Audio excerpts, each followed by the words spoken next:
Question number 4, 5, 6, 7, 8. 6 number. Question number 6, 2 pentene का अगर structure बनाएंगे तो 5 का कार्बन चेन होना चाहिए और सेकंड पोजीशन पे हम लोग का डबल बॉन्ड होगा। तो पहला कंडीशन फुलफिल हो रहा है अपना, रिस्ट्रिक्टेड रोटेशन स्ट्रक्चर है। इस रिस्ट्रिक्टेड रोटेशन स्ट्रक्चर के अलोंग जो दोनों एटम्स है, इस पे पहले एटम के ऊपर एक CH3 ग्रुप और एक हाइड्रोजन ग्रुप और दूसरे कार्बन एटम के ऊपर एक C2H5 ग्रुप और एक हाइड्रोजन ग्रुप, मतलब सेकंड कंडीशन फुलफिल हो रहा है। तो थर्ड बाय डिफॉल्ट अपने आप फुलफिल होगा, मॉलिक्यूलर ज्योमेट्री क्लास में शो करेगा। समझ आया? Yes sir. Okay, question number 6 के बाद 8 तक में कोई doubt?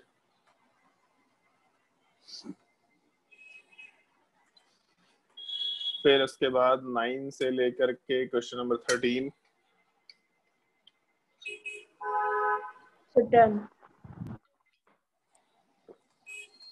Question number 10। Question number 10 वाले पार्ट में मान लो रिस्ट्रिक्टेड रोटेशन स्ट्रक्चर की बात करते हैं। ये तो प्रेजेंट है, इनफैक्ट रिंग वाला पार्ट भी है, दो रिस्ट्रिक्टेड रोटेशन स्ट्रक्चर है।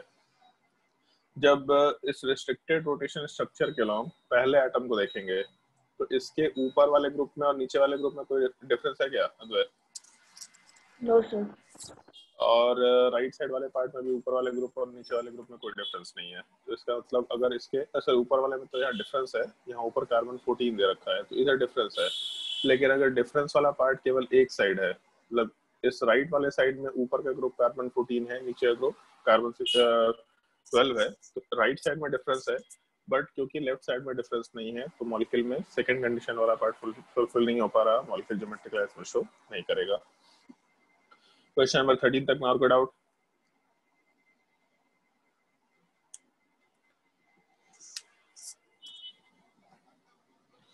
बताओ भी जल्दी, क्वेश्चन नंबर 13 में और कोई डाउट?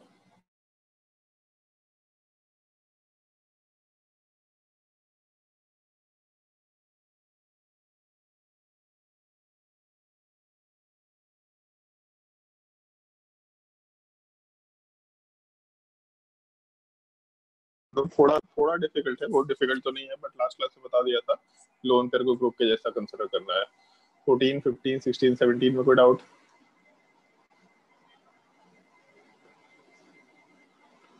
फिर उसके बाद क्वेश्चन नंबर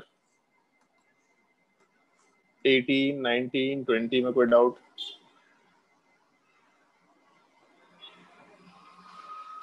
नाइनटीन तो लास्ट क्लास में मेंशन कर दिया था, 18 और 20 में कोई डाउट?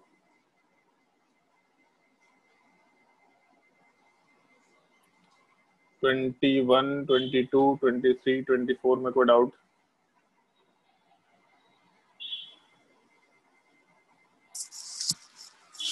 जल्दी बताओ, 21, 22, 23, 24 में कोई doubt? 22। Question number 22। Question number 22 में कंडीशंस की अगर बात करें तो रिस्ट्रिक्टेड रोटेशन स्ट्रक्चर तो प्रेजेंट है, रिंग भी प्रेजेंट है और डबल बॉन्ड भी प्रेजेंट है। पहला कंडीशन तो फुलफिल हो गया। अगर हम लोग रिंग की बात करते हैं तो सॉरी पहले डबल बॉन्ड देख लेते हैं। अगर डबल बॉन्ड की बात करते हैं तो उसके अलोंग जो दोनों एटम्स हैं उस रिस्ट्रिक्टेड रोटेशन स्ट्रक्चर के अगल बगल में जो दोनों एटम्स हैं उसमें पहले एटम में ऊपर का ग्रुप और नीचे का ग्रुप एग्जैक्टली सेम है, तो डबल बॉन्ड के अलोंग तो ज्योमेट्रिक क्लास पॉसिबल नहीं हो सकता है। रिंग की बात करते हैं, अगर ये रिंग कंसिडर करेंगे तो हम लोगों को उस रिस्ट्रिक्टेड रोटेशन स्ट्रक्चर में दो ग्रुप्स को आपस में इंटरचेंज करना होता है। तो यहाँ पे ऊपर वाले पार्ट में दो हाइड्रोजन है, दोनों एटम सेम है, मतलब यहाँ के अलावा तो कुछ नहीं हो सकता। नीचे में भी दो हाइड्रोजन है तो यहाँ के अलावा भी कुछ नहीं हो सकता। और यहाँ पे एक ही बॉन्ड है, मतलब बेसिकली एक ही ग्रुप है तो डबल बॉन्ड, बट एक ही ग्रुप के साथ बॉन्ड है तो इसके अलावा तो बात ही नहीं कर सकते। तो इसका मतलब इस रिंग में कोई पॉसिबिलिटी नहीं है। राइट साइड वाले रिंग में क्लोरीन और हाइड्रोजन, मतलब इस पॉइंट पे दो अलग अलग ग्रुप्स हैं, बट बाकी नीचे वाले पॉइंट पे दो हाइड्रोजन है। तो इसके सिमिलर होने की वजह से सेकंड कंडीशन ना रिंग में फॉलो हो पा रहा है ना डबल बॉन्ड में फॉलो हो पा रहा, मतलब मॉलिक्यूलर ज्योमेट्रिक रिलेशन शो नहीं करेगा। क्वेश्चन नंबर 23 में यही पार्ट थोड़ा नया आ गया। डबल बॉन्ड के अलोंग अगर बात करें तो राइट साइड वाले कार्बन पे क्लोरीन हाइड्रोजन है, मतलब दो अलग अलग ग्रुप्स है, और लेफ्ट साइड वाले कार्बन में कार्बन के ऊपर क्लोरीन है और नीचे वाले पार्ट में कार्बन एग्जिस्ट कर रहा है। ऊपर कार्बन के ऊपर क्लोरीन है, नीचे नॉर्मली कार्बन एग्जिस्ट कर रहा है, मतलब ऊपर का ग्रुप और नीचे का ग्रुप दोनों अलग है। तो इसका मतलब इस लेफ्ट साइड पे भी दो अलग अलग ग्रुप है, राइट साइड पे भी दो अलग अलग ग्रुप है। इसका मतलब मॉलिक्यूल में पहला कंडीशन फुलफिल हो रहा है, दूसरा कंडीशन फुलफिल हो रहा है। ये डबल बॉन्ड के लॉन्ग हम लोग ज्योमेट्रिकल लाइंस में शो कर पा रहे हैं, मॉलिक्यूल ज्योमेट्रिकल लाइंस में शो करेगा। Question number 25, 26, 27। 25 किसी से बना कि नहीं बना? 25 किसी से ही बना?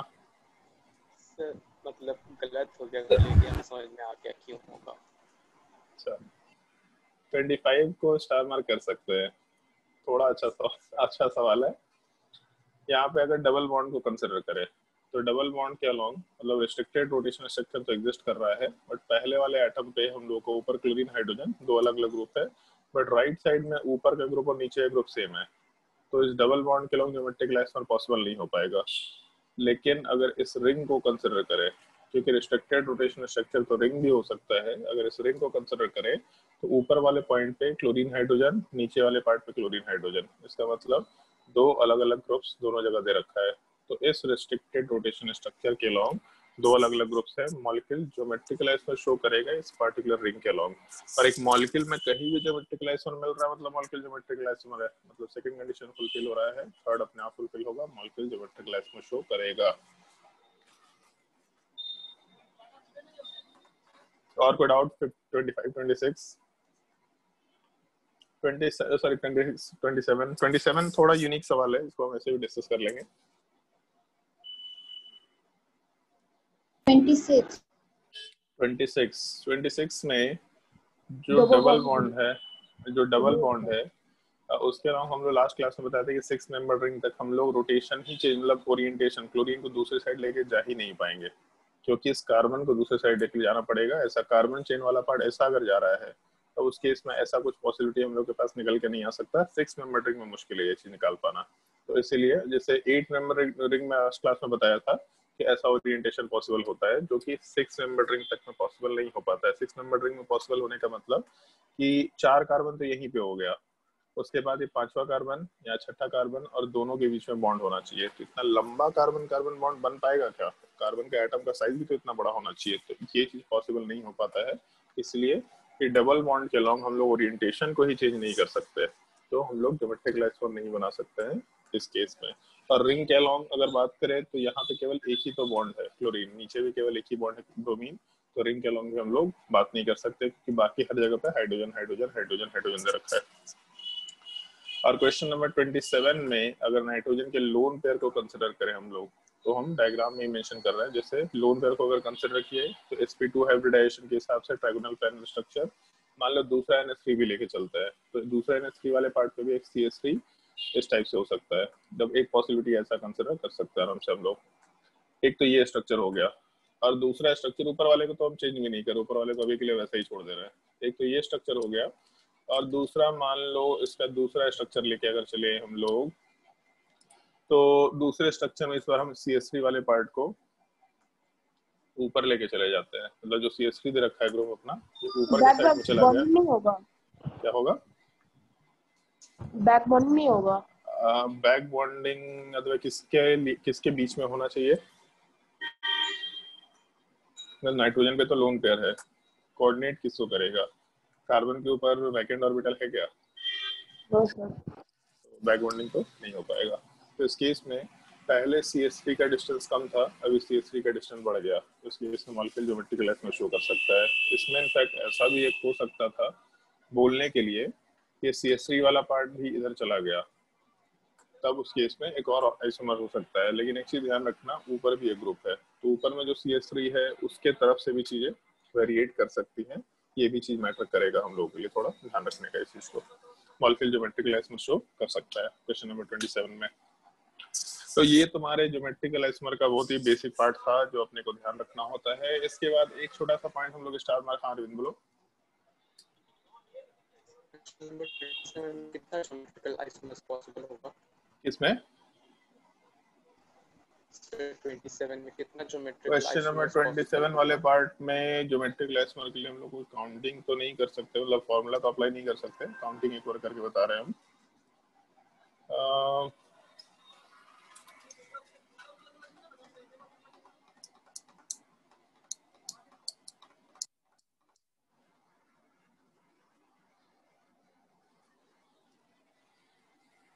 CH3 को इधर रखें या इधर रखें, कोई फर्क नहीं पड़ रहा, एक आइसोमर ये हो गया। CH3 को इधर रखें या इधर रखें, कोई फर्क नहीं पड़ रहा।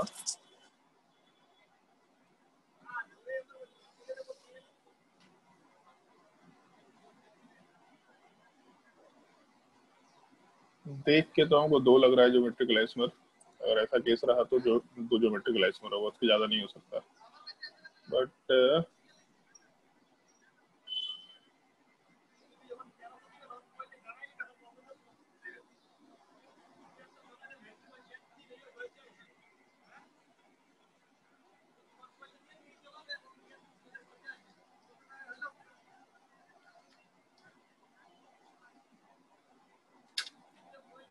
ठीक है, ये पॉसिबिलिटी ले लिया अगर, तो इसके रिस्पेक्ट में ये दूर जा रहा है, इसके रिस्पेक्ट में ये दूर जा रहा है, इसके रिस्पेक्ट में ये दूर जा रहा है, एक ये पॉसिबिलिटी हो गया। और 2 स्पेस में नजदीक आ रहे हैं, 2 ज्योमेट्रिकल आइसोमर होगा, 2 के अलावा कोई तीसरी पॉसिबिलिटी निकल के नहीं आ रही है। जैसे उसमें अगर हम लोग कंसिडरेशन लेके चले तो जैसे एक कंसिडरेशन ऐसा बोल सकते हैं, जैसे एक चीज ध्यान रखना थोड़ा, ज्योमेट्रिकल आइसोमरिज्म में फॉर्मूला तो होता है, लेकिन फॉर्मूला कुछ केसेस में स्पेसिफिकली साइक्लिक कंपाउंड के केस में अप्लाई नहीं होता, वहाँ काउंटिंग करना होता है।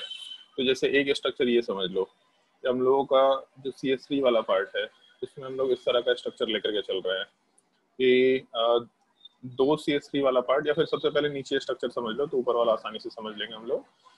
एक स्ट्रक्चर ऐसा जिसमें जैसे नाइट्रोजन के ऊपर CH3 राइट साइड में है, तो अगला जो नाइट्रोजन वाला पार्ट है उसका CH3 पहले वाले CH3 से दूर चला जा रहा है, तो इसका मतलब ये ऊपर के साइड में नहीं होगा, ये CH3 नीचे के साइड में होगा। और इसके CH3 से दूसरे नाइट्रोजन का CH3 भी दूर चला जा रहा है, तो इस केस में इसका CH3 भी नीचे की तरफ नहीं होगा, ये ऊपर की तरफ होगा।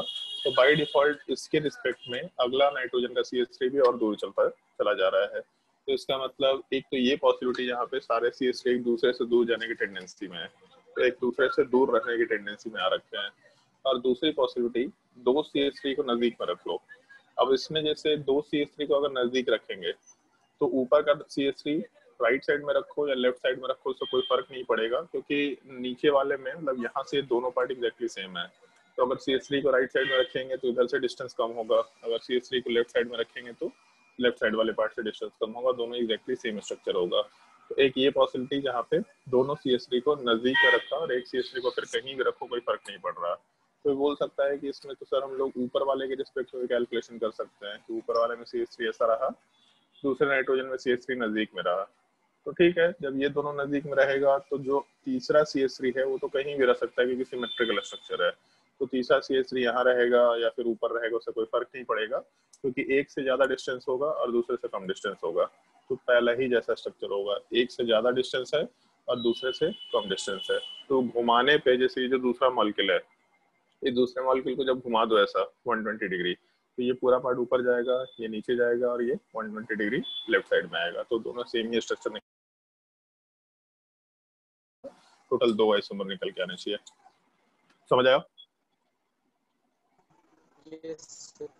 ठीक है, और ध्यान रखना जैसे इस तरह के केसेस पूछे जा सकते हैं, इस तरह के केसेस एडवांस वगैरह में आराम से पूछा जा सकता है, इस तरह के केसेस को पूछने में ज्यादा कोई तकलीफ नहीं होता है, क्योंकि एडवांस एग्जाम में ऐसा सवाल जानबूझ के डाला जाता है जहाँ पे फॉर्मूला अप्लाई नहीं होता। एम्स के सवाल में ऐसा सवाल जानबूझ के डाला जाता था जहाँ पे फॉर्मूला फेल करता हो, लोग अगर इसमें फॉर्मूला अप्लाई करें कि 3 जगह डबल बॉन्ड पॉसिबल है तो 2 to the power 3 आंसर गलत हो जाएगा। ऐसे ही सवाल, अगर सवाल ऐसा आता है कि find the total number of geometrical isomer, अगर ये सवाल आ गया मतलब फॉर्मूला अप्लाई नहीं कर सकते। अगर सवाल ये रहा कि find the total number of product in the given reaction, तो total number of geometrical isomer in the given reaction, तो पहले प्रोडक्ट बनाना है, फिर अगर उसमें ज्योमेट्रिकल आइसोमर निकालना है तब उसमें फॉर्मूला सीधा अप्लाई करो। उस तरह के केसेस में ऐसा बहुत ही डिफिकल्ट टाइप का या डिफरेंट टाइप का केस नहीं डाला जाता है। बट जैसे ही कभी भी स्पेसिफिकली पूछेगा find the total number of geometrical isomer, तो समझ जाना कि यहाँ पे बिना फॉर्मूले के ही काम करना है, क्योंकि जानबूझ के ऐसा सवाल डाला जाएगा जिसमें लोग फॉर्मूला अप्लाई करके आंसर थोड़ा गलत निकाले, इस एक चीज का थोड़ा ध्यान रखने का है। तो क्वेश्चन नंबर 27 तक में अगर इसे कोई डाउट है तो आराम से पूछ लो, जो कुछ भी डाउट है। और अगर डाउट नहीं है तो फिर हम लोग थोड़ा आगे बढ़ते हैं। 2-3 छोटे छोटे स्पेसिफिक पॉइंट्स हैं जिनका ध्यान रखना है। जैसे एक पॉइंट हम लोग ऊपर डिस्कस किए थे, ऑक्साइम। ऑक्साइम वाले पार्ट के बारे में बोले थे, इसका डिस्कशन हम करेंगे थोड़ा सा। एक मिनट आ गया। हाँ, क्वेश्चन नंबर 16 वाला पार्ट। तो ऑक्साइम कैसे बनता है उसका एक छोटा सा रिएक्शन हम मेंशन कर रहे हैं तुम लोगों को, उस तरह का रिएक्शन थोड़ा ध्यान रखना। इनफैक्ट ये केवल ऑक्साइम के लिए वैलिड नहीं है, हर एक तरह के नाइट्रोजन कंटेनिंग कंपाउंड के लिए वैलिड है। और इस चीज को हम लोग एल्डिहाइड कीटोन में देखा भी करते हैं, बट यहाँ पे थोड़ा सा इस चीज का ध्यान रखना होता है इस तरह के रिएक्शन का। जैसे मान लो ऐसा दे रखा कोई एल्डिहाइड या कीटोन है, तो एल्डिहाइड या कीटोन का मतलब है कि यहाँ पे कार्बन या फिर हाइड्रोजन हो सकता है, नीचे भी कार्बन या फिर हाइड्रोजन हो सकता है। मतलब बेसिकली जो कीटोन वाला पार्ट होता है उसमें दोनों तरफ कार्बन होता है, एल्डिहाइड वाले पार्ट में एक तरफ हाइड्रोजन होता है, या हो सकता है फॉर्मल्डिहाइड में दोनों तरफ हाइड्रोजन हो। तो इस तरह की एक पॉसिबिलिटी लेके चल रहे हैं हम लोग कि अगर एल्डिहाइड या कीटोन रहा तो आर के साथ या आर डैश के साथ सी डबल बॉन्ड हो, नीचे कार्बन चेन हुआ या फिर हाइड्रोजन हुआ, इस चीज को हम लोग आराम से एल्डिहाइड या कीटोन यूनिट बोल सकते हैं। सबसे पहला चीज, अगर इसका रिएक्शन किसी भी नाइट्रोजन कंटेनिंग कंपाउंड के साथ कराएं जिसके ऊपर एक ग्रुप हो, अब वो ग्रुप कुछ भी हो सकता है, मल्टीपल ग्रुप्स की पॉसिबिलिटी है। जैसे अगर ग्रुप वाले पार्ट में OH ग्रुप डाल दे तब हम लोग ऑक्साइन बना सकते हैं, अगर कोई दूसरा ग्रुप डाल दे तो कोई दूसरा ग्रुप डाल दो, कोई दिक्कत नहीं है। अगर नाइट्रोजन के ऊपर कोई ग्रुप प्रेजेंट है और इसके ऊपर 2 हाइड्रोजन प्रेजेंट है, तब सिंपली यहाँ से H2O रिमूव कर दिया करो। और H2O जैसे ही रिमूव करेंगे तो इस पूरे स्ट्रक्चर में कार्बन वाले पार्ट का 2 बॉन्ड ऑक्सीजन के साथ, मतलब इसका डबल बॉन्ड वाला ग्रुप लूज हो रहा है, और नाइट्रोजन का भी 2 बॉन्ड हाइड्रोजन के साथ है, मतलब इसका भी 2 बॉन्ड वाला स्ट्रक्चर लूज हो रहा है। तो कार्बन का भी डबल बॉन्ड लूज हो रहा है, नाइट्रोजन का भी डबल बॉन्ड लूज हो रहा है। एक्चुअल में डबल बॉन्ड नहीं है, बट 2 बॉन्ड मतलब equivalent to double bond lose हो रहा है। तो दोनों के दोनों स्ट्रक्चर आपस में डबल बॉन्ड बना लेंगे और यहाँ पे ग्रुप का फॉर्मेशन हो जाएगा। कार्बन चेन जैसा था वैसे ही रह जाएगा, नीचे कार्बन चेन है या हाइड्रोजन है वो जैसा था एग्जैक्टली वैसे ही रह जाएगा। ये हम लोग कंपाउंड का फॉर्मेशन करा सकते हैं। जब एल्डिहाइड और कीटोन पढ़ेंगे तो सेम रिएक्शन रिपीट होगा, ग्रुप केवल नाम चेंज होता जाएगा, उस नाम के वेरिएशन से हम लोग आराम से प्रोडक्ट वाले पार्ट का फॉर्मेशन कराते चले जा सकते हैं। तो इस एक छोटे से रिएक्शन का थोड़ा ध्यान रखना। इस रिएक्शन के बेसिस पे, मतलब बेसिस पे तो कुछ नहीं, बट सवाल ऐसा दे सकता है कि एक एल्डिहाइड है ये कंपाउंड, वो एल्डिहाइड वाला पार्ट इस कीटोन के साथ रिएक्शन, इस नाइट्रोजन कंटेनिंग कंपाउंड के साथ रिएक्शन करने के बाद एक प्रोडक्ट बना रहा है। प्रोडक्ट में कितने आइसोमर्स निकल के आएंगे ये चीज आइडेंटिफाई करो। जैसे मान लो कि अगर हम लोग का ग्रुप वाला पार्ट OH होता तो उस केस में ओवरऑल स्ट्रक्चर ऐसा हो सकता है, आर के साथ सी डबल बॉन्ड हो, नीचे कार्बन चेन या फिर हाइड्रोजन, उसके अलावा हम लोगों का NH2 और यहाँ पे OH वाला पार्ट। अगर नाइट्रोजन के ऊपर OH ग्रुप है तो इस पूरे कंपाउंड को हम लोग हाइड्रोक्सिल अमाइन बोला करते हैं। ये बोलने का तरीका होता है हाइड्रोक्सिल अमाइन। अगर इन दोनों के बीच में रिएक्शन हुआ तो कार्बन के डबल बॉन्ड ऑक्सीजन को हटाओ, नाइट्रोजन से दोनों हाइड्रोजन को हटाओ, और प्रोडक्ट वाले पार्ट में आर के साथ carbon, carbon chain hydrogen, double bond nitrogen के ऊपर OH ग्रुप। इस चीज को हम लोग कॉमन नेम में ऑक्साइम बोला करते हैं। तो ये नाम फंक्शनल ग्रुप का ऑक्साइम होता है, इस एक चीज का थोड़ा ध्यान रखने का है। तो हो सकता है ऐसा रिएक्शन दे कि एक अननोन कंपाउंड है, वो अननोन कंपाउंड वाला पार्ट रिएक्शन करने के बाद हम लोगों के प्रोडक्ट के फॉर्मेशन के टाइम पे, तो जब रिएक्शन हुआ तो प्रोडक्ट के फॉर्मेशन के टाइम पे आराम से कोई प्रोडक्ट बना रहा है, find the total number of geometrical isomer, ऐसा टाइप का चीज बोला जा सकता है। तो हम तुम लोगों को एक छोटा सा सवाल दे रहे हैं इसके ऊपर, 1 मिनट एक सवाल शेयर करने दो। उस सवाल में तुम लोगों को मतलब गिवन इंफॉर्मेशन के हिसाब से बताना है कि हम लोग किस तरह के रिएक्टेंट की बात कर रहे हैं, क्या सवाल हो सकता है इससे एसोसिएटेड, इस चीज की हम लोग बात कर रहे हैं। 1 मिनट।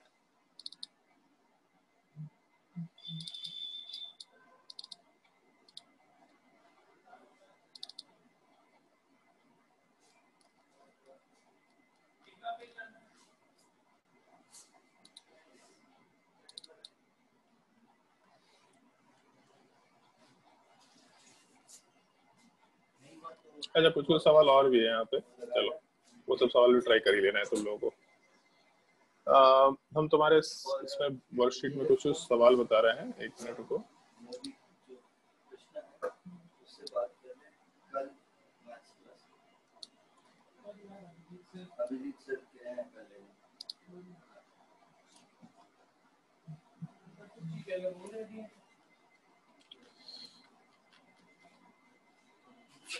ये 12th वालों को जब हम लोग क्लास ले रहे थे शुरुआत में, तो सही लेक्चर नोट्स बना रखे थे, तो उसके हिसाब से क्लासेस ले रहे थे। इसमें कुछ कुछ क्वेश्चन है जो सब ट्राई करते जाओ, फटाफट ट्राई कर लो, बहुत सिंपल सिंपल क्वेश्चन है।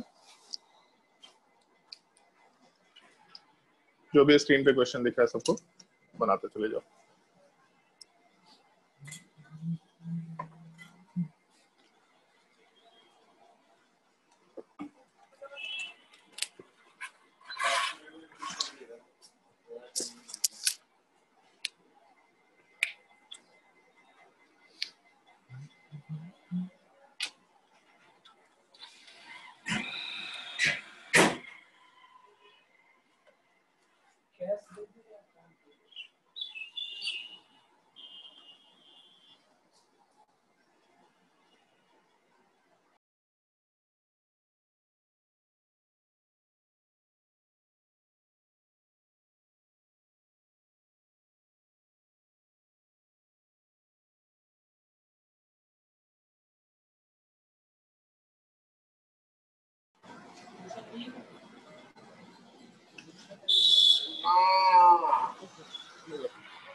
नहीं तो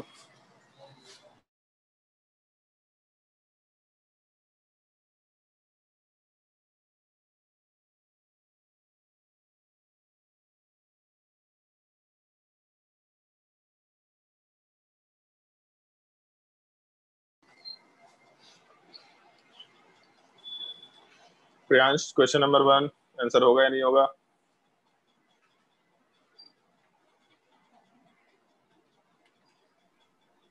सर नहीं दिखा है। क्या नहीं दिखा है? छोड़ दिया सर। छोड़ दिया सर? अच्छा, अभी गायब हो गया, हमको तो दिख रहा था। अच्छा आदित्य तो सर बताओ। नहीं है सर, अभी सर नहीं होगा सर। नहीं होगा। क्वेश्चन नंबर 2 वाले पार्ट में अद्वय,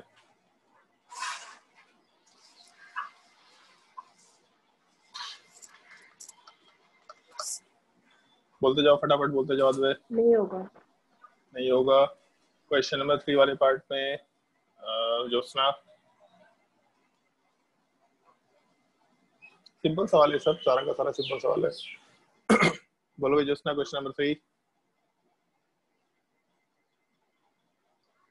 होगा। होगा? नहीं, नहीं होगा। इस नहीं कार्बन के नहीं अलावा होगा। दोनों CH3 सेम दे रखा है, नहीं होगा। क्वेश्चन नंबर 4 प्रियांश आ गया। प्रियांश बताओ, क्वेश्चन नंबर 4 आंसर होगा या नहीं होगा? नहीं होगा। क्वेश्चन नंबर 4 में आंसर नहीं होगा, ये क्वेश्चन नंबर 4 है। क्वेश्चन नंबर 4 में डबल बॉन्ड है, पहले कार्बन के ऊपर CH3 और H, दूसरे कार्बन के ऊपर H और CH3, मॉलिक्यूलर ज्योमेट्रिक क्लास में शो करेगा। Question number 5 Arvind,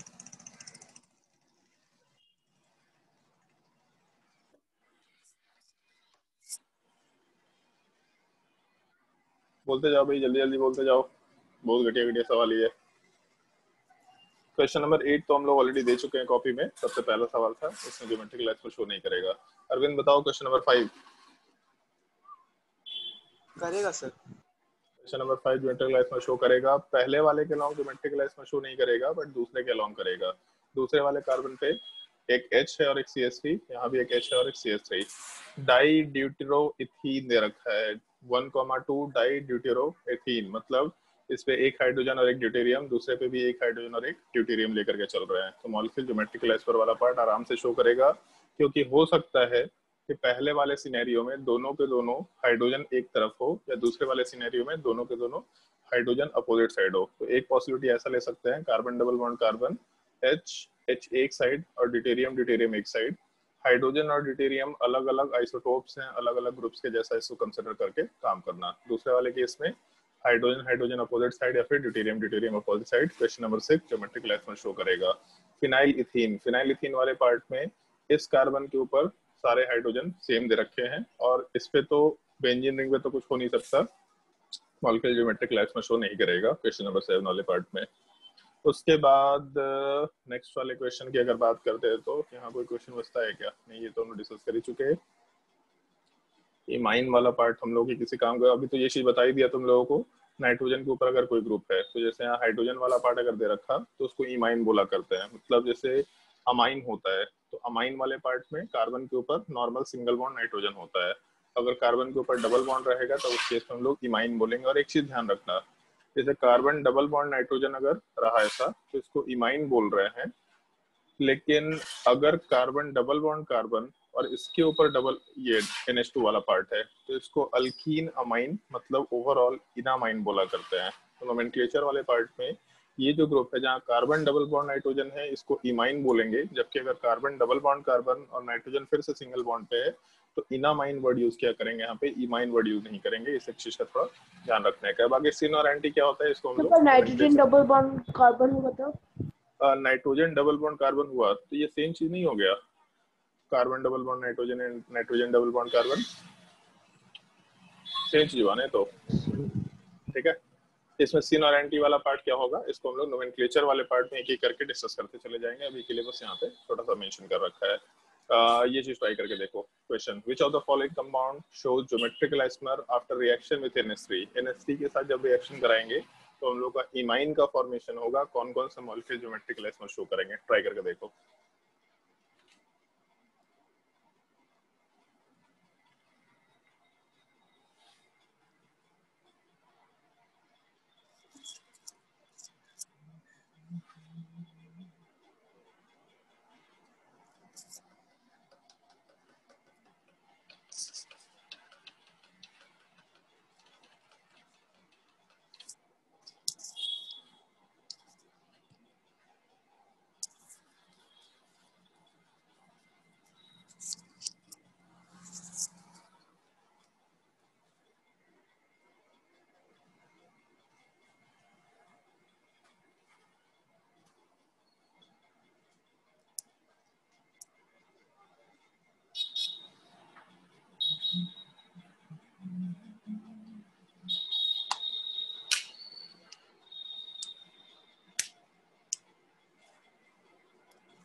Aditya, question number A answer होगा नहीं होगा?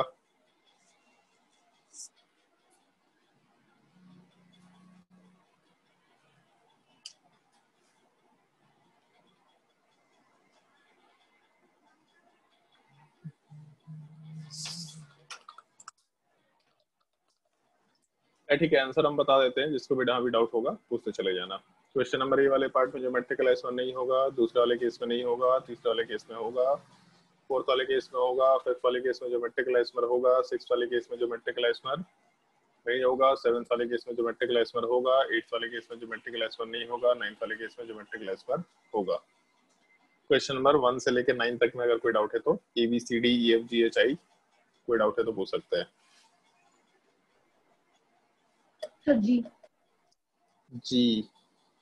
क्वेश्चन नंबर जी वाले पार्ट में ऐसा समझ लो जैसे कार्बन डबल बॉन्ड ऑक्सीजन है, इसके ऊपर एक बेंजीन रिंग वाला पार्ट दे रखा और उस बेंजीन रिंग में जहां पे कार्बोनिल कार्बन है उसके बिल्कुल पारा पोजीशन वाले पार्ट पे हम लोग के पास CH3 है, मतलब यहाँ पे CH3 है। जबकि दूसरे वाला जो बेंजीन रिंग वाला पार्ट है, इस दूसरे वाले बेंजीन रिंग वाले पार्ट के हम लोग के मेटा पोजीशन पे CH3 है। तो यहाँ पे मेटा पोजीशन पे CH3 ले लो या दूसरी साइड ले लो, उससे कोई फर्क नहीं पड़ेगा अभी तक के लिए। लेकिन ये दोनों स्ट्रक्चर सेम टाइप का नहीं है, नीचे वाला पार्ट और ऊपर वाला पार्ट सेम नहीं है, क्योंकि ऊपर वाले में जाने पे CH3 हम लोगों के पारा पोजीशन पे आ रहा है, जबकि नीचे वाले पार्ट में मेटा पोजीशन पे आ रहा है।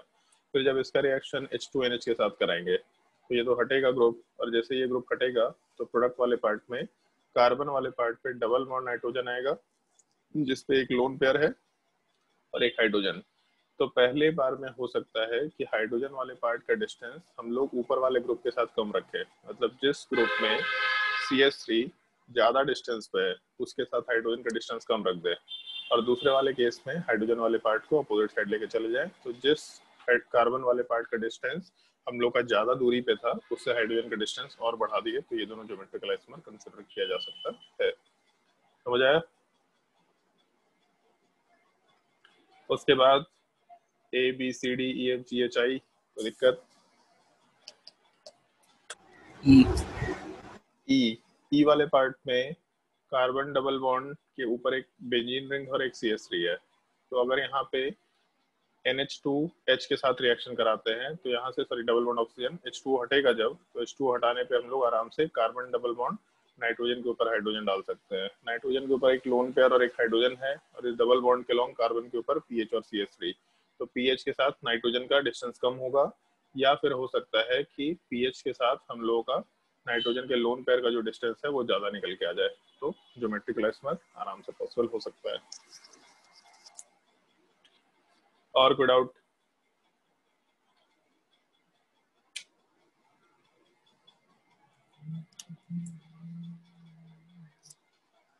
जल्दी बोलो, और कोई डाउट?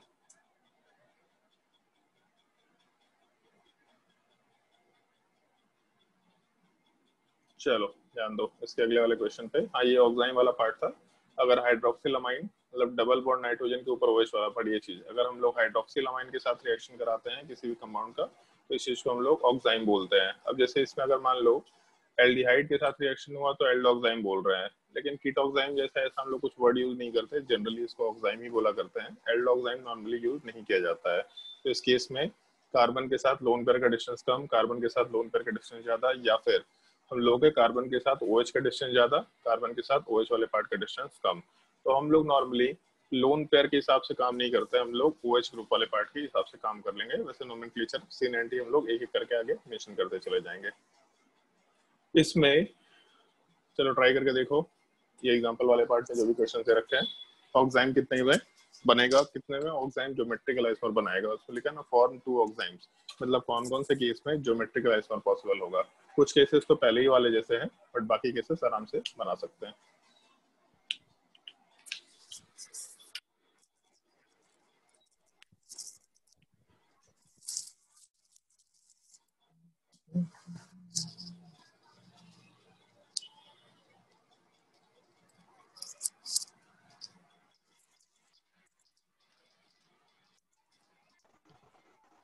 सर पहले प्रोपेनॉल ड्रॉ किया हुआ है लेकिन प्रोपेनॉन लिखा हुआ है। पहले वाले केस में प्रोपेनॉन है, प्रोपेनॉन फिर ब्यूटेनॉल। सर लेकिन प्रोपेनॉल ड्रॉ किया हुआ है। अच्छा नहीं, प्रोपेनॉन होना चाहिए था, या वो नहीं होगा। सर दूसरा वाला में भी ब्यूटेनॉल ड्रॉ किया हुआ है। चलो दूसरे वाले में ब्यूटेनॉल ले लो, ज्यादा बेटर है। एक में ब्यूटेनॉल ले लो, एक में प्रोपेनॉल ले लेते हैं।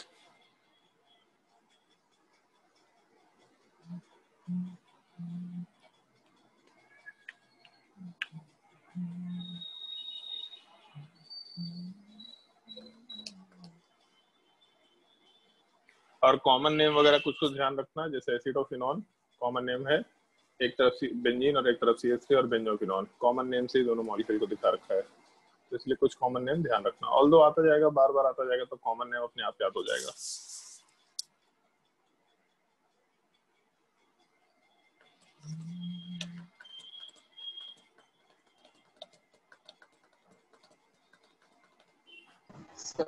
टाइम प्रिपेयर करने के लिए हम लोग हमेशा हाइड्रोक्सिलामाइन से रिएक्शन कराते हैं।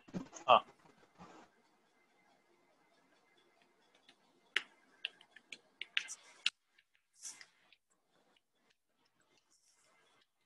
एक्चुअल में हाइड्रोक्सिलामाइन या जो कुछ भी है, इस सब चीजों को अमोनिया डेरिवेटिव बोला जाता है।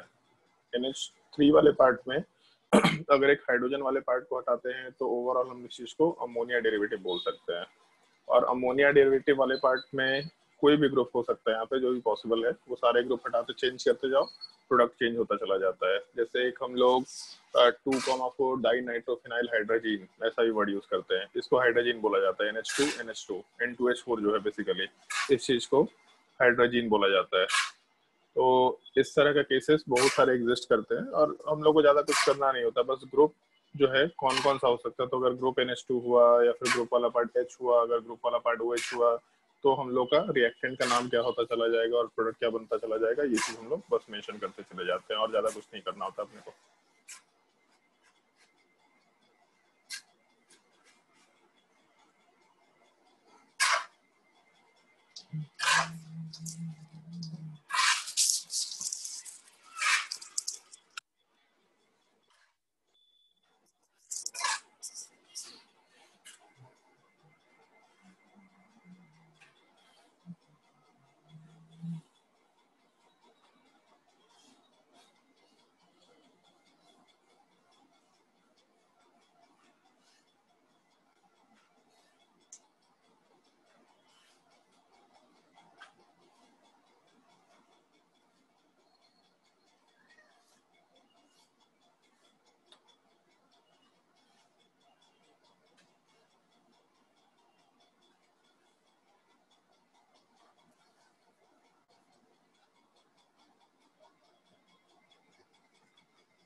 चलो ध्यान देते हैं आंसर वाले पार्ट पे। प्रोपेनॉन वाला पार्ट ऑक्साइम 2 नहीं बना पाएगा, ब्यूटेनॉल वाला पार्ट बना पाएगा, पेंटेनॉन वाला पार्ट नहीं बनाएगा, एसिटोफिनॉन बनाएगा, बेंजोफिनॉन नहीं बनाएगा, साइक्लोहेक्सेनॉन नहीं बनाएगा, मिथाइल साइक्लोहेक्सेनॉन वाला पार्ट आराम से बना सकता है। और दोनों नोमेनक्लेचर में यहाँ पे 1 मिथाइल साइक्लोहेक्सेनॉन होना चाहिए था ज्यादा प्रिसाइजली, बट चलो ठीक है, कोई दिक्कत नहीं है, स्ट्रक्चर दे रखा है।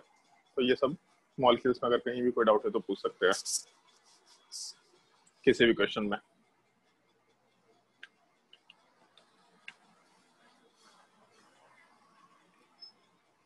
अगर डाउट नहीं है तो फिर नेक्स्ट क्वेश्चन पे मूव करते हैं। इस क्वेश्चन की बात कर रहे थे, ट्राई करके देखो सवाल, अपने कॉपी में नोट कर लो सवाल एक फोटो से। हाँ बोलो सर दिखाइए सर क्वेश्चन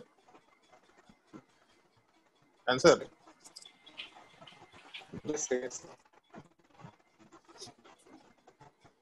ठीक सर।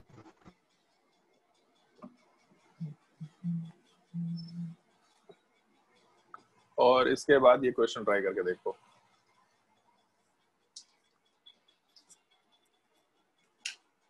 इस तरह के ही सवाल की हम लोग बात करते हैं नॉर्मली, जहाँ पे अननोन कंपाउंड होता है, तुमको पता नहीं होता कि रिएक्टेंट है क्या, उस चीज का स्ट्रक्चर आइडेंटिफाई करना होता है। तो अभी तो खैर बहुत ही एलिमेंट्री सवाल है, लेकिन आगे जाके सवाल का लेवल काफी बढ़ जाएगा।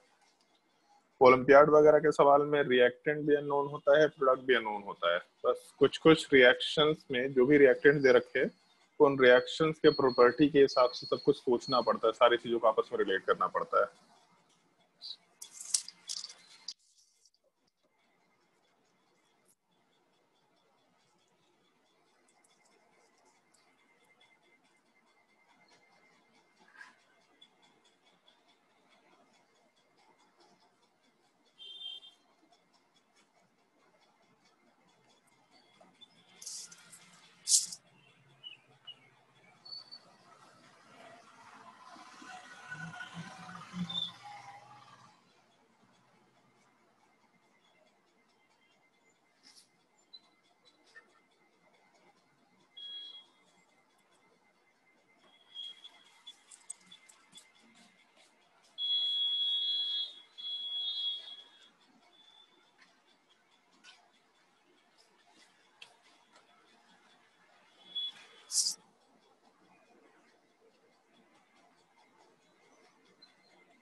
सवाल में बोला है the lowest molecular weight of a cyclic ketone and it's next homologue. तो सबसे लोएस्ट मॉलिक्यूलर वेट का कीटोन वाला पार्ट क्या होगा? तो एसीटोन से छोटा कोई भी कीटोन नहीं हो सकता है, पर इसका नेक्स्ट होमोलोग का मतलब एक CH2 के डिफरेंस के साथ यूनिट होना चाहिए। तो C डबल बॉन्ड O के साथ CH2 CH3 और उसके अलावा क्या क्या बोला? पांच देख लेते हैं। दो स्ट्रक्चर्स निकल के आ गए जो हम लोग के गिवन इन्फॉर्मेशन में दे रखे थे। अगर इसका रिएक्शन हम लोग एक्सेस ऑफ NH2OH के साथ कराते हैं, तो जैसे मान लो पहले वाले कंपाउंड की अगर बात करें, C double bond O CH3 और CH3 तीन स्ट्रक्चर होना चाहिए, और यहाँ वाले पार्ट में हाइड्रोक्सिलमाइन के साथ रिएक्शन करा रहे हैं हम लोग। तो ये पार्ट जब हटेगा तो कार्बन डबल बॉन्ड नाइट्रोजन, इसके ऊपर एक OH और कार्बन के ऊपर दोनों की तरफ CH3 है। बट ये मॉलिक्यूल ज्योमेट्रिकल में शो नहीं कर पाएगा क्योंकि कार्बन के ऊपर दोनों तरफ CH3 ग्रुप दे रखा। तो अगर ज्योमेट्रिकल में शो नहीं कर पा रहा, मतलब एक ही पॉसिबिलिटी है। जबकि दूसरे वाले केस में कार्बन डबल बॉन्ड ऑक्सीजन वाले में एक तरफ CH3 है और दूसरी तरफ हम लोग के पास C2H5 दे रखा। अगर इसका रिएक्शन हम लोग हाइड्रोक्सिलमाइन के साथ कराएंगे तो प्रोडक्ट वाले पार्ट में यहाँ से अगर इस चीज को हटाते हैं तो कार्बन डबल बॉन्ड नाइट्रोजन, इसके ऊपर OH ग्रुप, यहाँ वाले पार्ट पे एक CH3 और एक C2H5 डाल सकते हैं। तो इस बार इस कार्बन के ऊपर दो अलग ग्रुप है, नाइट्रोजन के ऊपर तो दो अलग ग्रुप पहले से थे। ज्योमेट्रिकल इसमें शो करेगा। तो अभी के लिए जान लेते हैं बस सिस ट्रांस, ऑल्दो सिन एंटी है बट बोल लेते हैं सिस ट्रांस ज्योमेट्रिकल इसमें शो करेगा, मतलब दो स्ट्रक्चर। तो पहले वाले में एक स्ट्रक्चर की पॉसिबिलिटी है, जबकि दूसरे वाले में दो स्ट्रक्चर, मतलब टोटल मिला के 3 ऑक्साइम का फॉर्मेशन होगा आफ्टर द रिएक्शन, ऐसा बोला जा सकता है। कोई डाउट होगा किसी को तो आराम से पूछ सकता है, और अगर डाउट नहीं है तो फिर हम लोग नेक्स्ट क्वेश्चन पे मूव करते हैं। इस तरह का क्वेश्चन एक और होगा, जैसे हाँ चलो ठीक है, जैसे बोले थे हाइड्रोजीन वाला पार्ट, तो ग्रुप चेंज होते चला जा सकता है, उसमें कोई दिक्कत नहीं है। अगर यहाँ पे NH2 हुआ तो हाइड्रोजीन बोलेंगे, जब रिएक्शन होता है तो उस चीज को हम लोग हाइड्रोजोन बोला करते हैं। वो भी मॉलिक्यूल ज्योमेट्रिकल इसमें शो कर सकता है। यहाँ वाले पार्ट के लॉन्ग लोन पेयर R से नजदीक है, जबकि दूसरे वाले केस में लोन पेयर R से ज्यादा दूरी पे चला गया। तो इस तरीके से हम लोग आराम से स्ट्रक्चर बना सकते हैं। एक और सवाल होगा यार, इसका आंसर दे रखा है, एक मिनट, सवाल को नोट डाउन करो खुद से तुम लोग, सवाल ट्राई करके देखो।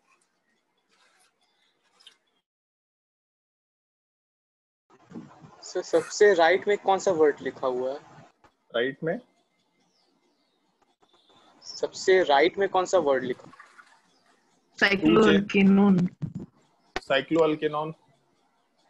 साइक्लोअल्केनॉन का मतलब हो गया एक साइक्लिक कंपाउंड जिसमें कोई डबल बॉन्ड नहीं होगा, क्योंकि साइक्लोअल्केन है और एल्डिहाइड है, सॉरी कीटोन है, तो साइक्लोअल्केनॉन। ये वर्ड पूछना चाह रहा है क्या? यस सर, सर आपका वीडियो से छिप गया था वो पीछे। ठीक है, नोट करो सवाल, एकदम बिल्कुल नीचे में दे रखा है सवाल, 2 चेन आइसोमर वाला पार्ट, सवाल नोट करो।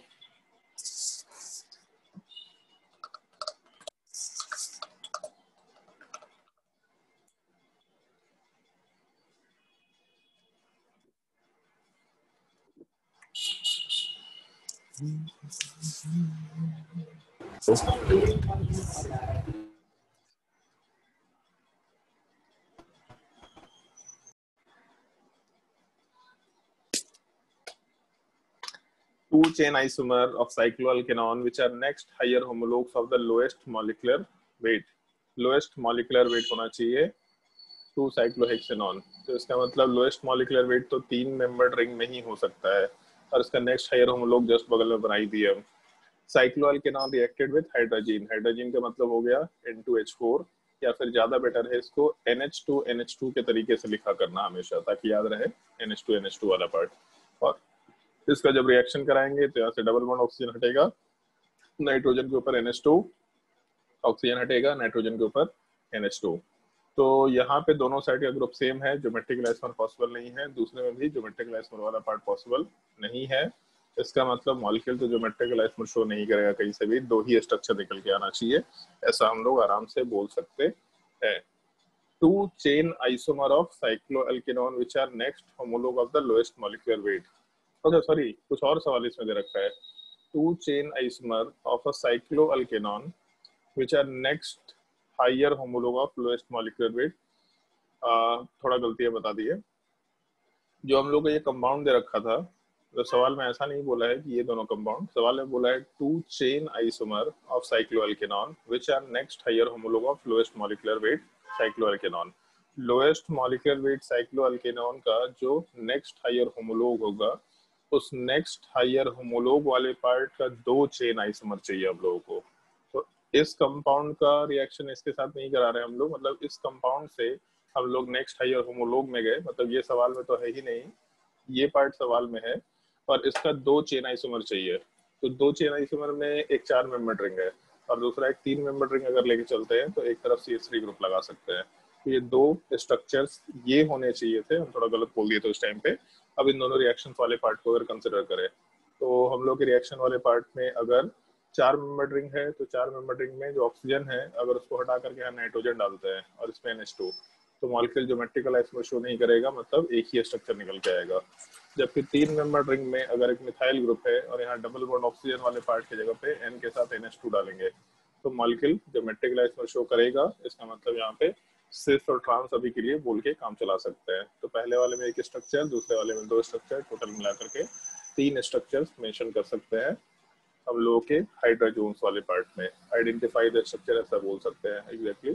4 मेंबर्ड रिंग और उसका साइक्लिक आइसोमर वाला पार्ट या उसका चेन आइसोमर वाला पार्ट, इन दोनों का जब रिएक्शन कराएंगे तो ये कंपाउंड बना जो एक ही आइसोमर बनाएगा, बट दूसरे वाले केस में हम लोग 2 आइसोमर बना सकते हैं। CH3 वाले कार्बन से NH2 का डिस्टेंस कम, CH3 वाले कार्बन से NH2 का डिस्टेंस ज्यादा, 2 स्ट्रक्चर सिस ट्रांस टाइप से मेंशन किया जा सकता है। अगर इस क्वेश्चन में किसी को डाउट होगा तो आराम से पूछ सकते हैं डाउट, और अगर डाउट नहीं है तो शायद इस तरह का एक और सवाल है, शायद सवाल है, हो सकता है ना भी हो। ये तो हम लोग लास्ट क्लास में बोले थे साइक्लिक कंपाउंड वाला पार्ट, हम लोग वर्टिकल लाइन से डिनोट करते हैं, तो कुछ नया नहीं है इसमें, ये हम लोग डिस्कस कर चुके हैं। ये पॉइंट भी लास्ट क्लास में बोला था तुम लोगों को कि हम लोग के साइक्लिक कंपाउंड वाले पार्ट में सिस और ट्रांस टाइप का स्ट्रक्चर एग्जिस्ट कर सकते हैं। इसको भी हम लिखने वाले हैं। खैर जैसे ये तो नोट्स जा ही रहा है तुम्हारे पास, इसमें भी कंसिडर कर सकते हैं कि अगर हम लोग के साइक्लिक अल्कीन में जो साइक्लिक कंपाउंड के अंदर अगर डबल बॉन्ड है साइक्लो अल्कीन से, अगर तो उस केस में अगर हम लोग का जो डबल बॉन्ड वाला पार्ट है वो 8 मेंबर्ड रिंग या उससे हायर रिंग्स में एग्जिस्ट करता है, तो डबल बॉन्ड वाले पार्ट के अलोंग हम लोग का ये दोनों ग्रुप अगर अपोजिट भी जाता है तो बाकी बचे कार्बन पूरे डिस्टेंस को, मतलब यहाँ से लेके यहाँ तक के डिस्टेंस को बाकी बचे कार्बन आराम से कवर कर लेते हैं और आराम से ट्रांस स्ट्रक्चर उस डबल बॉन्ड के अलोंग खुद ही बना सकते हैं। कैसे कवर कर सकते हैं? तो इसके इसमें 1 structure, 2 structure, 3 structure, 4 structure, total मिला के 4 कार्बन तो यहीं पे था, 5, 6, 7, 8, और ये डिस्टेंस कम होने की वजह से आराम से आपस में ज्वाइन हो सकता है। इस चीज को ट्रांस स्ट्रक्चर बोल सकते हैं। और इसको सिंपल तरीके से रिप्रेजेंट करने का ये भी एक तरीका है, हम लोग का ट्रांस स्ट्रक्चर जैसा निकल के आएगा। 10 मेंबर रिंग में समझना बहुत आसान होता है ट्रांस स्ट्रक्चर वाले पार्ट को, क्योंकि हम लोग का ये 10 मेंबर रिंग अगर, तो इस केस में बस एक चीज देखो कि कहाँ कहाँ पे डबल बॉन्ड डाले ताकि दोनों कार्बन चेन सेम साइड में आ रहा हो, क्योंकि दोनों कार्बन चेन अगर सेम साइड में आएगा तो दोनों हाइड्रोजन भी सेम साइड में जाएगा। जैसे मान लो यहाँ पे अगर डबल बॉन्ड डालते हैं तो दोनों कार्बन सेम साइड में जा रहा, दोनों हाइड्रोजन भी सेम साइड में आ रहा, तो ये हम लोग का सिस स्ट्रक्चर हो जाएगा। अगर मान लो हम लोग इस डबल बॉन्ड को ऊपर वाले पोजीशन पर डालते हैं तो इस केस में भी दोनों कार्बन सेम साइड में आ रहा, दोनों हाइड्रोजन सेम साइड में जा रहा। हाँ अरविंद बोलो। फिर से एक्सप्लेन करिए ना सर, आपका आवाज कट गया था। अच्छा ठीक है। जैसे अगर हम लोग साइक्लिक कंपाउंड वाले पार्ट में एक डबल बॉन्ड रखते हैं, मतलब साइक्लोअल्कीन्स की बात कर रहे हैं, तो 8 मेंबर्ड रिंग या 8 से ज्यादा मेंबर्ड रिंग में उस डबल बॉन्ड के अलोंग अगर ग्रुप अपोजिट डायरेक्शन में भी चले गए, मतलब जो कार्बन चेन है अगर वो अपोजिट डायरेक्शन में भी चले गए, तभी भी इतना सारा कार्बन होने की वजह से पूरा वो स्ट्रक्चर पॉसिबल हो पाता है, जो कि 7 मेंबर्ड रिंग या उससे छोटे में पॉसिबल नहीं हो पाता है। ये लास्ट क्लास में डिस्कस किए थे। जैसे अगर 8 मेंबर्ड रिंग है तो डबल बॉन्ड कार्बन, इसके ऊपर एक CH3, दूसरा CH3। अब हम लोग का 4 कार्बन तो यहाँ से लेके यहाँ तक कवर हो गया, बाकी हम लोग के पास 4 कार्बन बच गए। उन 4 कार्बन को अगर कंसिडर करें हम लोग, तो यहाँ से हम लोग आराम से बाकी कार्बन को प्लेस करने के बाद भी पूरे इन दोनों कार्बन को आपस में अटैच कर सकते हैं। मतलब मॉलिक्यूल इस डबल बॉन्ड के लॉन्ग इस तरह के बात कर रहा आपका। अरे यार क्या हो गया भाई, 1 मिनट। अभी आवाज ठीक आ रहा है? Yes sir. हाँ, तो हम लोग जो डबल बॉन्ड वाला पार्ट है इसके अलोंग अभी भी आवाज नहीं आ रहा। आवाज आ रहा है लेकिन अच्छे से नहीं आ रहा। आवाज आ रहा है सर। अच्छा वो भी आ रहा है सर, स्लो आ रहा है। हमको नहीं सर, ठीक आ ठीक रहा है है। आवाज, मतलब थोड़ी देर के लिए चला जा रहा है, आवाज आ ही नहीं रहा अच्छा, है। हो सकता है। चलो ठीक है, ध्यान दो। तो जैसे साइक्लोअल्कीन्स अगर है तो उस केस में 8 मेंबर रिंग में ये जो डबल बॉन्ड है, इसके लॉन्ग दोनों कार्बन वाले ग्रुप सेम साइड में चले गए या दोनों कार्बन वाले ग्रुप अपोजिट साइड में चले गए। तो अगर कार्बन सेम साइड में जाएगा तो हाइड्रोजन भी बाय डिफॉल्ट सेम साइड में जाएगा, और अगर कार्बन अपोजिट साइड में गया तो हाइड्रोजन भी, जैसे हम लोग सिस ट्रांस कब बोल देते हैं, तो कार्बन डबल बॉन्ड कार्बन और हाइड्रोजन सेम साइड हो गया, एक पॉसिबिलिटी। और दूसरा हम लोग का हाइड्रोजन वाला पार्ट अपोजिट साइड हो गया। तो पहले वाले केस को सिस बोलते थे, दूसरे को ट्रांस बोलते थे। तो यहाँ पे अगर पहला स्ट्रक्चर है तो दोनों अगर कार्बन सेम साइड में जाएगा तो हाइड्रोजन भी सेम साइड में, मतलब सिस स्ट्रक्चर। और दूसरे वाले केस में हम लोग का कार्बन अपोजिट में गया तो हाइड्रोजन भी अपोजिट में गया, ट्रांस स्ट्रक्चर। और अगर 8 मेंबर्ड रिंग या हायर रिंग है तो कार्बन अपोजिट में जाने के बाद भी बाकी स्ट्रक्चर इतने ज्यादा कार्बन से एसोसिएटेड है कि आपस में कनेक्ट हो पाता था, मतलब ये स्ट्रक्चर फिजिबल हो पाता था, ऐसा हम लोग बोल सकते हैं। तो साइक्लोअल्कीन्स के केस में उस डबल बॉन्ड के अलोंग हम लोग ज्योमेट्रिकल आइसोमर शो करा सकते हैं, मॉलिक्यूल का ओरिएंटेशन पॉसिबल है। अगर 10 मेंबर रिंग लेके चले तो 10 मेंबर रिंग वाले पार्ट में बड़ा यूनिक चीज है जो हम लोग कंसिडर कर सकते हैं। कोई भी पोजीशन ले लो, जैसे मान लो यहाँ पोजीशन लिया तो यहाँ पे दोनों कार्बन चेन सेम साइड में जा रहा है, मतलब बाय डिफॉल्ट दोनों हाइड्रोजन सेम साइड में होगा, तो ये अपना सिस स्ट्रक्चर है। अगर ये डबल बॉन्ड वाला पार्ट यहाँ होता तो भी इस केस में दोनों कार्बन चेन सेम साइड में जा रहा है, दोनों हाइड्रोजन प्लेन में सेम साइड में है, मतलब डबल बॉन्ड के सेम साइड में है, ये भी सिस स्ट्रक्चर है। अगर मान लो हम लोग नीचे वाले पार्ट को लेते हैं यहाँ पे, तो भी उस केस में दोनों कार्बन चेन सेम साइड में जा रहा है, ये भी सिस स्ट्रक्चर है। बट अगर यहाँ वाले कार्बन को लेते हैं तो यहाँ पे दोनों कार्बन चेन अपोजिट डायरेक्शन में जा रहा है, जिसकी वजह से दोनों हाइड्रोजन भी अपोजिट डायरेक्शन में रहा होगा। तो यहाँ वाले पार्ट में हम लोग आराम से ट्रांस स्ट्रक्चर ले रखे हैं जो यहाँ पे दिखा रखा है। तो ऐसा नहीं है कि ट्रांस केवल यही होगा, इसी पोजीशन पे डबल बॉन्ड होगा, डबल बॉन्ड कहीं पे भी रहे, कार्बन चेन अपोजिट डायरेक्शन में गया, हाइड्रोजन अपोजिट डायरेक्शन में गया, तब ट्रांस स्ट्रक्चर बोल सकते हैं। मतलब बेसिकली हमको ऐसा लगता है कि अगर हम लोग ट्रांस की बात करें तो यहाँ ट्रांस होगा, यहाँ ट्रांस होगा, नीचे इन दोनों पोजीशन पे भी ट्रांस होगा, और बाकी हम लोग हर एक पोजीशन से आराम से सिस स्ट्रक्चर की बात कर सकते हैं 10 मेंबर रिंग वाले पार्ट में। वैसे 10 मेंबर रिंग रिपीट होगा जब हम लोग स्टेबिलिटी को कंपेयर करेंगे, तब स्टेबिलिटी वाले पार्ट में फिर से चीज रिपीट होना होता है। तो ये तो तुम्हारे ज्योमेट्रिकल आइसोमेरिज्म का बिल्कुल बेसिक पार्ट हो जाता है। ठीक है, कोई दिक्कत नहीं है। ये तो तुम्हारे ज्योमेट्रिकल आइसोमेरिज्म का बिल्कुल बेसिक एकदम सिनेरियो है जो कंसीडर करके चलते हैं कि ज्योमेट्रिकल आइसोमर यहाँ पे एग्जिस्ट करता है एकदम सिंपल केसेस में। अब कुछ डिफिकल्ट केसेस होंगे, स्पाइरो कंपाउंड, बाइसाइक्लो कंपाउंड, नहीं बाइसाइक्लो कंपाउंड नहीं, बाइफिनाइल्स का स्ट्रक्चर, एलीन्स का स्ट्रक्चर, ये 2-3 केसेस स्पेसिफिक टाइप के जो हम लोग नेक्स्ट क्लास में डिस्कस करेंगे आराम से। अरविंद बोलो। ये जो डेकीन है इसका कितना ज्योमेट्रिकल आइसोमर्स पॉसिबल होगा? डेकीन में 2 ही ज्योमेट्रिकल आइसोमर बोलेंगे हम लोग। जैसे ये जो डबल बॉन्ड यहाँ पे है या फिर यहाँ पे है, उससे कोई फर्क नहीं पड़ रहा, अगर उसको घुमाएंगे तो सेम ही टाइप का दिखेगा अपने को, और सिस वाला पार्ट भी एग्जैक्टली सेम ही टाइप का दिखेगा। तो ज्योमेट्रिकल आइसोमर हम लोग 2 ही बोलेंगे इसमें, सिस या ट्रांस। ठीक है, क्योंकि होता क्या है ना कि जो डबल बॉन्ड बायो में भी है, सिस ट्रांस बायो में भी है। बायो में सिस ट्रांस कहाँ पे एग्जैक्टली तो हमको नहीं पता है, हो सकता है बायो में हो, बहुत सारे कॉमन नेम आते हैं वहाँ पे केमिस्ट्री में, तो हो सकता है। और भी डाउट किसी को?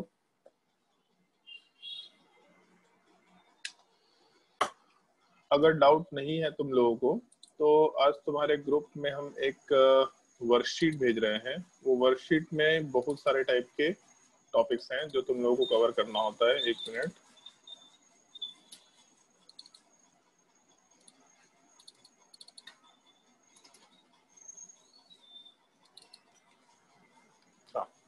अब एक बार स्क्रीन पे दिखा दे रहे तुम लोग को वर्कशीट। एक्चुअल में ये कंप्लीट वर्कशीट है जो हम नॉर्मली दिया करते हैं। तो ये शुरू का तो पार्ट हम लोग डिस्कस कर ही चुके हैं। वर्कशीट वाले पार्ट में तुम्हारा नोमेनक्लेचर वाला पार्ट, शुरू का जो भी नोमेनक्लेचर था वो सब तो डिस्कस हो चुका है। नोमेनक्लेचर के बाद ये स्ट्रक्चरल आइसोमेरिज्म का पार्ट था जो तुम लोग को बोला था सॉल्व करने के लिए, वर्कशीट नंबर 6। अब इसके बाद ज्योमेट्रिकल आइसोमर शुरू हो जाएगा। ज्योमेट्रिकल आइसोमेरिज्म में वर्कशीट नंबर 7, वर्कशीट नंबर 8 और उसके बाद वर्कशीट नंबर 9 अभी डिस्कस नहीं करना, ये नेक्स्ट क्लास में करेंगे हम लोग। ट्रांस, फिर उसके बाद वर्कशीट नंबर 10 में इजेड नोमेनक्लेचर, ये भी शायद नेक्स्ट क्लास में हम लोग का कवर हो जाना चाहिए। फिर उसके बाद worksheet number 11 may be exactly यही चीज है। ये वर्कशीट हम लोग तुम्हारे ग्रुप में भेज दे रहे हैं। ये वर्कशीट सबको ट्राई करना है। वर्कशीट नंबर कौन कौन सा ये हम मेंशन कर देते हैं। वर्कशीट नंबर 6 तो हो चुका था, 7, 8, 9। वर्कशीट नंबर 6 तो स्ट्रक्चरल आइसोमरिज्म था, पहले ही हम लोग कर चुके हैं। Worksheet number 7, worksheet number 8, worksheet number 9 में भी एक काम करना, तो बस ये सॉल्व करके देख लेना कि ज्योमेट्रिकल आइसोमर पॉसिबल है या नहीं है। ऑल्दो आंसर में सिस ट्रांस टाइप का चीज बोला है और उसमें एप्लीकेबल हो सकता है सिस ट्रांस नोमेनक्लेचर ना हो, लेकिन तुमको सिस ट्रांस वाला पार्ट नहीं देखना है। तुमको वर्कशीट में केवल यही सॉल्व करना है कि मॉलिक्यूल ज्योमेट्रिकल आइसोमर शो करेगा कि नहीं करेगा। वर्कशीट नंबर 10 वाले पार्ट को भी सॉल्व कर लेना, 11 को भी सॉल्व कर लेना। वर्कशीट में केवल 11 तक में ये तुम लोग को ट्राई करके देखना है कि मॉलिक्यूल ज्योमेट्रिकल आइसोमर शो करेगा कि नहीं करेगा।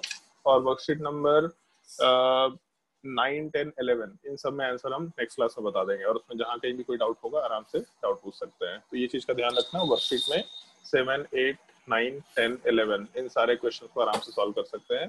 कहीं भी शायद बाईसाइक्लो कंपाउंड तो नहीं दिखा हमको, बाईसाइक्लो कंपाउंड नहीं होगा यहाँ पे। हाँ, बाईसाइक्लो कंपाउंड नहीं है, तो आराम से इन क्वेश्चन को सॉल्व कर सकते हैं। और कोई भी डाउट होगा तो आराम से नेक्स्ट क्लास में पूछ सकते हैं। तो अगर कोई डाउट है किसी को तो आराम से पूछ लो, अगर डाउट नहीं है तो फिर हम लोग नेक्स्ट क्लास में कंटिन्यू करते हैं। और तुम लोगों के अगले वीक के क्लास में पहला क्लास मंडे को लगाएंगे, क्योंकि मंडे को सब लोग बोले थे 100% की क्लास कर सकते हैं, तो एक क्लास हम मंडे को लगाएंगे तुम लोगों का अपना, तो हम सुबह के टाइम पे क्लास लगाने में हमको मजा आ रहा है।